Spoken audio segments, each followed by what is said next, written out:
Hi friends, आज हम कुछ कॉमन क्वेश्चंस जो कि जब मैं ओपीडी में अपने मरीजों और पेशेंट्स को देखता हूं जो लीवर के बारे में पूछते हैं उसके बारे में मैं डिस्कस करने जा रहा हूं। एक सबसे बड़ी कॉमन क्वेश्चंस होती है कि लीवर खराब क्यों होता है। लीवर खराब होने का मेन रीजन्स होता है एक excessive consumption of alcohol, hepatitis B infection, hepatitis C infection, मोटापा बहुत लंबे समय तक होना और बिना डॉक्टर के प्रिस्क्रिप्शन से अत्यधिक मात्रा में अनकंट्रोल्ड वे में मेडिसिन कंज्यूम करना। ये कॉमन कॉज ऑफ लीवर खराबी होते हैं। इसके अलावा भी बहुत सारे रीजन होते हैं, लेकिन these are the main cause of liver cirrhosis. Next important चीज जो पूछा जाता है वो है क्या लीवर सिरोसिस का लक्षण क्या होता है, तो सिम्टम्स क्या होता है। It depends on the stage of the liver cirrhosis. Early stage of liver cirrhosis usually बहुत ही नॉन स्पेसिफिक सिम्टम्स होते हैं या यूजुअली कोई सिम्टम्स नहीं होते हैं। एंड जब ये प्रोग्रेस होकर डिकम्पनसेटेड स्टेज में चले जाते हैं तो लेट स्टेज ऑफ सिरोसिस में चले जाते हैं, तब सिम्टम्स जैसे कि पेट में पानी जमना,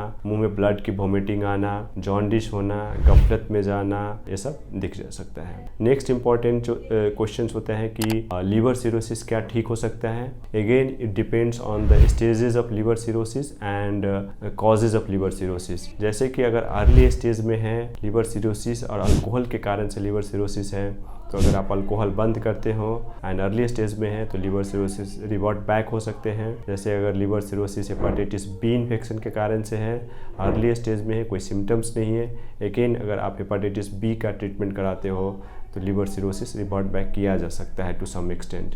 लेकिन अगर ये लास्ट स्टेज में जब पहुंच जाते हैं, जैसे डिकम्पनसेटेड लीवर सिरोसिस के स्टेज में पहुंच जाते हैं, तो रिगार्डलेस ऑफ द लीवर क्यों खराब हुआ है, liver cirrhosis is not reversible and the only treatment is liver transplant. Next है क्या हम लीवर डिजीज से अपने आप को बचा सकते हैं। डेफिनेटली अभी मैंने डिस्कस किया था लीवर क्यों ख़राब होता है, उसमें से मेजॉरिटी ऑफ द चीज़ें हैं जिससे हम बच सकते हैं। जैसे कि एक मेजर कॉज है लीवर ख़राब होने की एक्सेसिव अल्कोहल कंजम्पशन करना। अगर आप अल्कोहल ड्रिंकिंग इन मॉडरेशन और अगर अल्कोहल नहीं लेते तो उससे रिलेटेड लीवर डिजीज से बच सकते हैं। नेक्स्ट है hepatitis B infections. Hepatitis B infections का बहुत ही इफेक्टिव वैक्सीन अवेलेबल है। अगर आप लगाते हो वैक्सीन तो हेपेटाइटिस बी रिलेटेड जो लीवर इन्फेक्शन है और डिजीज है उससे आप बच सकते हैं। नेक्स्ट होता है जैसे हेपेटाइटिस सी। आजकल हेपेटाइटिस सी का भी ट्रीटमेंट का इफेक्टिव मेडिसिन अवेलेबल है। अगर आप समय में अगर आपको पता चल जाता है हेपेटाइटिस सी का इन्फेक्शन, तो आप उसको अगर ट्रीटमेंट कराते हो तो इससे रिलेटेड जो प्रॉब्लम होती है उससे बच सकते हैं। नेक्स्ट इंपॉर्टेंट चीज़ जो होती है आपका जो डाइट है, उसको अगर plant based green leafy vegetables diet अगर खाते हो तो लीवर प्रोटेक्शन में मदद आती है।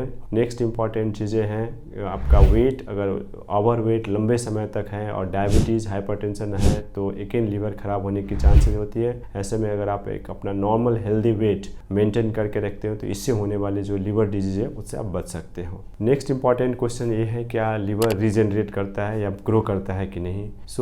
लीवर एक्चुअली जो नॉर्मल हेल्दी लीवर होते हैं वो रीजनरेट करते हैं, लेकिन जो खराब लीवर हो जाते हैं, सिरोटिक लीवर हो जाते हैं, वो यूजुअली रीजनरेट नहीं करते हैं। जैसे कि हम लीवर ट्रांसप्लांट में एक हेल्दी लीवर डोनर में यूजुअली उनके आधे लीवर लगा के पेशेंट में लगाते हैं। इन दोनों में करीब करीब 6 से 8 हफ्ते में लीवर रीग्रो करके एक नॉर्मल कंडीशन में आ जाते हैं। लेकिन जो पेशेंट का खराब लीवर होता है जैसे सिरोटिक लीवर हो गया, वो रीग्रो नहीं करता है। धन्यवाद।